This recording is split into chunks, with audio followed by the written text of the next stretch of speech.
Iran जंग रुकने के कोई आसार अभी दिख नहीं रहे। सऊदी अरब से लेकर कतर और ईरान तक में धधकती ऑयल रिफाइनरीज और गैस फील्ड्स को देखकर लग रहा है कि युद्ध की आग अभी बुझने वाली है भी नहीं। जो हाल एनर्जी सप्लाई चेन और मार्केट का दिख रहा है, उससे तो ऐसा भी लगने लगा है कि ट्रंप कोई और ही साजिश तो नहीं रच कर बैठे। वो आग लगाकर हाथ तापने वाला काम तो नहीं कर रहे हैं, क्योंकि साउथ एशिया में इकोनॉमिक तबाही आने की भी भविष्यवाणियां हो रही हैं। आज बात ईरान युद्ध के मौजूदा हालात और उसकी वजह से आने वाले आर्थिक संकट की करूंगा, जिसको लेकर दुनिया के तमाम इकोनॉमिस्ट अलार्म बजा रहे हैं। इस बीच अमेरिका की इंटेलिजेंस चीफ तुलसी गबार्ड का बयान आया, जिसमें उन्होंने पाकिस्तान और चीन के न्यूक्लियर पावर को अमेरिका के लिए खतरनाक बता दिया है। वैसे पाकिस्तान के न्यूक्लियर हथियारों को लेकर पहले भी आशंकाएं जताई जाती रही हैं। इसकी वजह है पाकिस्तान में पल रहे इस्लामिक टेररिस्ट। ईरान जंग के बीच पाकिस्तान चीन के न्यूक्लियर हथियारों की तरफ संकेत क्या है, किसी और बड़ी घटना की भूमिका है क्या? ये आज इन सभी मुद्दों पर चर्चा करूंगा, लेकिन पहले ये रिपोर्ट देखिए।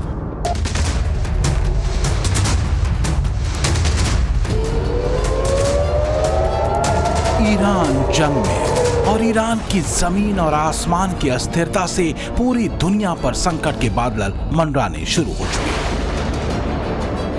तबाही और बर्बादी के बारूदी शोर में वैश्विक अर्थव्यवस्था पर बज रहे खतरे का अलार्म भी अब सुनाई देने लगा है। दुनिया ऊर्जा के गहरे संकट में फंस चुकी है। ईरान, अमेरिका, इजराइल जंग में दांव पर बहुत कुछ लगा है, खासकर रीजनल शांति, इकोनॉमी, एनर्जी सप्लाई चेन और मिडिल ईस्ट की स्थिरता। लेकिन ट्रंप की जंगी सनक और इरादे का कोई था नहीं मिल रहा। जियोपॉलिटिकल एक्सपर्ट कह रहे हैं कि अमेरिका से करीब 11,500 किलोमीटर दूर ट्रंप अपने देश को एक मुश्किल ट्रैप में फंसा चुके हैं और इसे अनदेखा करने या छुपाने के लिए ट्रंप के पास बढ़ा चढ़ाकर कही जाने वाली कहानियां भर हैं। The power of some of this weaponry is unthinkable. You don't even want to know about it. Oh, you could end this thing in 2 seconds if you wanted to. The Navy's gone, their Air Force is gone, their anti-aircraft equipment is gone. We're flying wherever we want, Pete. We have nobody even shooting at us. जिस Iran को Trump तबाह और शक्तिहीन बता रहे थे, उसी Iran ने आसमान में उड़ान भर रहे दुनिया के सबसे शक्तिशाली और हाईटेक माने जाने वाले F-35 फाइटर जेट को मार गिराने का दावा किया। ये वो तस्वीरें हैं। ईरान ने ट्रंप को संदेश दे दिया है कि वो रुकने वाला नहीं। ईरान के ड्रोन और मिसाइलें खाड़ी के हर उस देश पर बरस रही हैं जहां अमेरिका के पैर जमे हैं। ईरान ने सऊदी अरब, कतर, कुवैत, यूएई में तेल गैस प्लांट पर जोरदार हमले किए।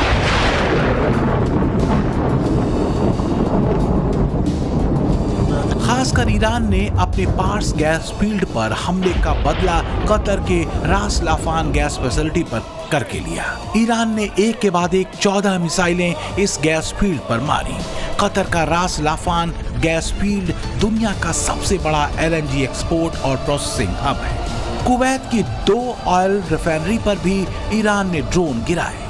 पहला हमला कुवैत की मीना अल अहमदी रिफाइनरी पर हुआ और दूसरा हमला ईरान ने किया कुवैत की मीना अब्दुल्ला रिफाइनरी पर। इसके साथ ही ईरान ने सऊदी अरब के सैमरेफ रिफाइनरी को भी धमाका कर उड़ा दिया। इससे सऊदी अरब को बड़ा झटका लगा है, क्योंकि हरमुज स्ट्रेट बंद होने के बाद सऊदी अपना तेल इसी रिफाइनरी से निकाल रहा था।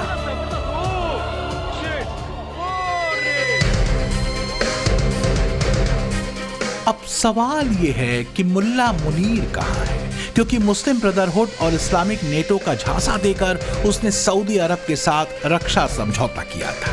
रक्षा समझौते में यह तय हुआ था कि सऊदी अरब पर किसी ने हमला किया तो वो पाकिस्तान पर हमला माना जाएगा और पाकिस्तानी सेना सऊदी अरब की रक्षा के लिए आएगी।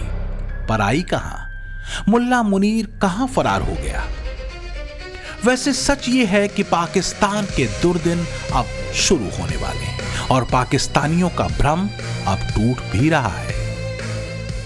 ईरान जंग ने बहुत से भ्रम तोड़ दिए, जैसे कि अमेरिका का यह भ्रम कि वो दुनिया का बॉस है, वो ईरान ने तोड़ कर रख दिया। मुनीर का इस्लामिक नेटो वाला पैंतरा और खुद को इस्लामिक देशों का लीडर मानने वाला भ्रम भी टूट गया। ईरान अपने पड़ोसी इस्लामिक देशों को भी तबाह कर रहा है। पाकिस्तान में मुनीर शहबाज इंतजार कर रहे हैं कि जंग थोड़ी रुके या थमे तो कटोरा लेकर खानदानी काम पर निकलें, क्योंकि ईरान युद्ध ने पाकिस्तान में महंगाई बेतहाशा बढ़ा दी है। पाकिस्तान को तेल की कमी की वजह से अपनी रिपब्लिक डे परेड तक कैंसिल करनी पड़ी भाई। लेकिन एक और बड़ी टेंशन है जो मुनीर को बता रही है कि भाई अब अगला नंबर पाकिस्तान का आने वाला है, और वो है अमेरिका के लिए खतरा माने जाने वाले देशों की लिस्ट में पाकिस्तान का नाम आना।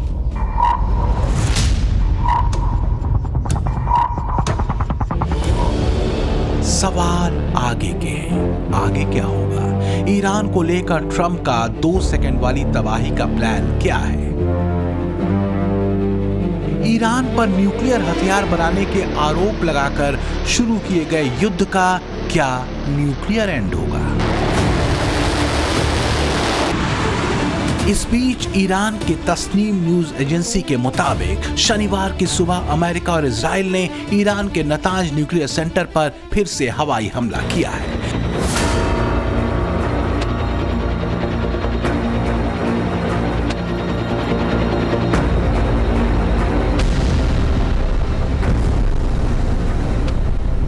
हालांकि रिपोर्ट में कहा गया है कि इस हमले में अभी तक किसी भी तरह का रेडियो एक्टिव लीकेज नहीं हुआ है। इस इलाके के आसपास रहने वाले लोगों के लिए कोई खतरा नहीं है। इससे पहले अमेरिका और इजराइल ने पिछले साल जून में भी इस न्यूक्लियर साइट पर हमला किया था। इतिहास का एक सच ये भी है कि आज जो अमेरिका ईरान के न्यूक्लियर प्रोग्राम और साइट्स को तबाह करने निकला है,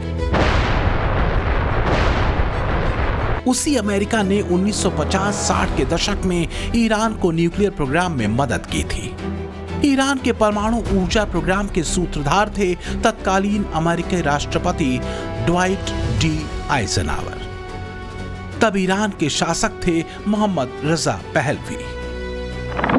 दरअसल 1957 में अमेरिकी राष्ट्रपति ड्वाइट डी आइजनहावर के एटम्स फॉर पीस कार्यक्रम के तहत अमेरिका और ईरान के बीच एक समझौता हुआ था, जो वास्तव में एक नागरिक परमाणु सहयोग समझौता था, ताकि ईरान एटॉमिक एनर्जी का चिकित्सा और बिजली उत्पादन में उपयोग कर सके। 1967 में अमेरिका ने पहला परमाणु रिसर्च रिएक्टर ईरान को दिया। इसके साथ ही रिएक्टर के लिए अत्यधिक समृद्ध यूरेनियम भी अमेरिका ने ईरान को दिया था। अमेरिका की तरफ से ईरानी वैज्ञानिकों को परमाणु तकनीक में प्रशिक्षित भी किया गया था।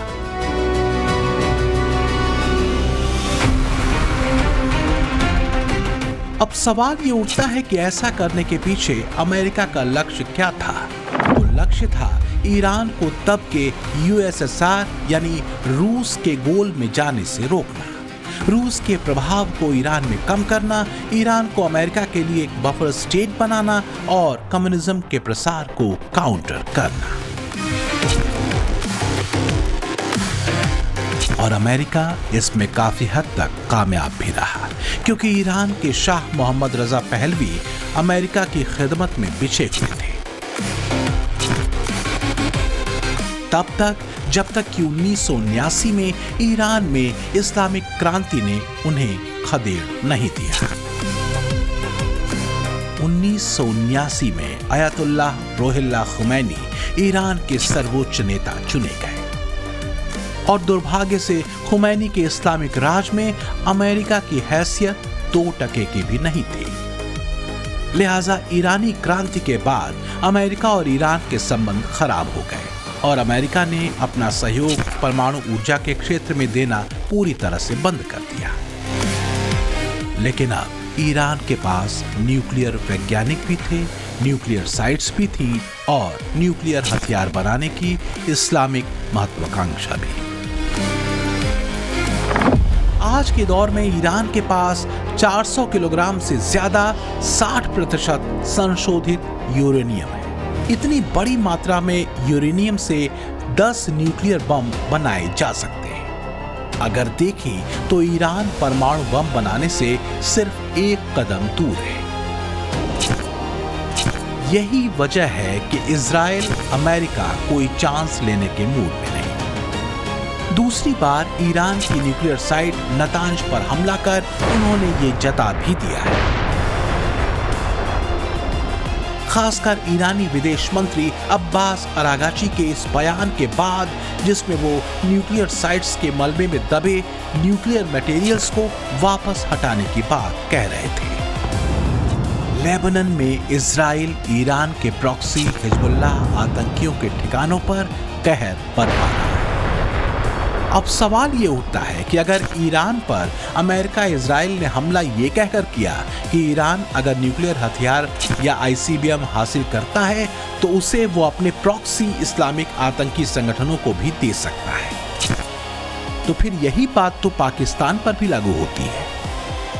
जैसे ईरान के प्रॉक्सी हमास, हूती और हिजबुल्लाह जैसे आतंकी संगठन हैं, उसी तरह पाकिस्तान की धरती पर भी लश्कर-ए-तैयबा, जैश-ए-मोहम्मद, अल-कायदा और ISIS खुरासान जैसे जहरीले इस्लामिक आतंकी संगठन चल रहे हैं। क्या पाकिस्तान दुनिया के लिए और इंसानियत के लिए खतरा नहीं? खासकर तब जब पाकिस्तान का फील्ड मार्शल ही इस्लामिक आतंकवाद की लाइन पर चलता रहा हो, इस्लामिक लाइन पर मुस्लिम देशों को भड़काने में लगा हो। इस्लामिक आतंकवाद को अपनी विदेश नीति और रणनीति का हिस्सा बनाकर चलने वाले पाकिस्तान पर ट्रंप चुप है। पाकिस्तान में चल रहे आतंकी ठिकानों को लेकर ट्रंप यू टर्न मार चुके हैं, लेकिन अमेरिकी खुफिया विभाग के चीफ तुलसी गबार्ड के पास बताने के लिए बहुत कुछ है, या कहें अमेरिका को सावधान करने के लिए। ये उन देशों की लिस्ट है जिनसे अमेरिका को खतरा होने का दावा वो कर रही है। तो जिस मुनीर के कंधे पर हाथ रखकर ट्रंप से चीज कह रहे थे, वही मुल्ला मुनीर इस्लामिक लकीर पर अमेरिका के लिए मौत का सामान जुटा रहा है। अगर तुलसी गबार्ड की माने तो मुल्ला मुनीर अपने इस्लामिक न्यूक्लियर बॉम्ब को अमेरिका तक पहुंचाने वाली ICBM मिसाइलें तैयार करने में लगा है। तो सच ये है कि बड़बोले और बिगड़ैल ट्रंप ईरान की बर्बादी का लक्ष्य बता रहे हैं, आतंकवाद के खिलाफ काम करने की डींगे हाँक रहे हैं, नेटो देशों से नाराज चल रहे हैं, लेकिन पाकिस्तान से दोस्ती का राग लाप रहे हैं। वो पाकिस्तान जो आतंकियों की जमीन है, जो सरेआम इजराइल और अमेरिका को मुसलमानों का दुश्मन बताते रहे हैं। जो भी हो, पर अमेरिकी इंटेलिजेंस चीफ तुलसी गबार्ड की अलार्मिंग लिस्ट में शामिल पाकिस्तान के नाम ने पाकिस्तानियों की नींद उड़ा दी है। पाकिस्तान में ये बातें तो पहले से ही चल रही थी कि ईरान के बाद अब अपना नंबर है। अब अमेरिकी इंटेलिजेंस चीफ तुलसी गबार्ड के बयान ने पाकिस्तानियों के डर पर मुहर लगा दी है। हाल ये है कि पाकिस्तानी सोशल मीडिया पर सफाई देने में लगे हैं, अमेरिका को अपनी पुरानी दोस्ती की दुहाई दे रहे हैं। वो कह रहे हैं कि हमारे संबंध आज के थोड़े ही हैं, जमाने पहले के हैं, और पाकिस्तान के एटम बम तो हमने अमेरिका के लिए नहीं बल्कि भारत के लिए रखे हैं। मुनीर बुरा फंसा है। एक तरफ ईरान के साथ न खड़े होने को लेकर पाकिस्तान के भीतर शिया सुन्नी दंगे शुरू होने की नौबत आ गई है, दूसरी तरफ उसके न्यूक्लियर हथियारों को लेकर अमेरिका का ताजा रुख। वैसे तुलसी गबार्ड ने जो बात कही है वो नई नहीं है। पाकिस्तान के एटम बम, जिसे उसके नेता इस्लामिक एटम बम बताते रहे हैं, हमेशा से दुनिया के लिए खतरा माने जाते रहे। तो क्या ईरान के बाद ट्रंप अमेरिकी जेट्स को पाकिस्तान की तरफ मोड़ देंगे?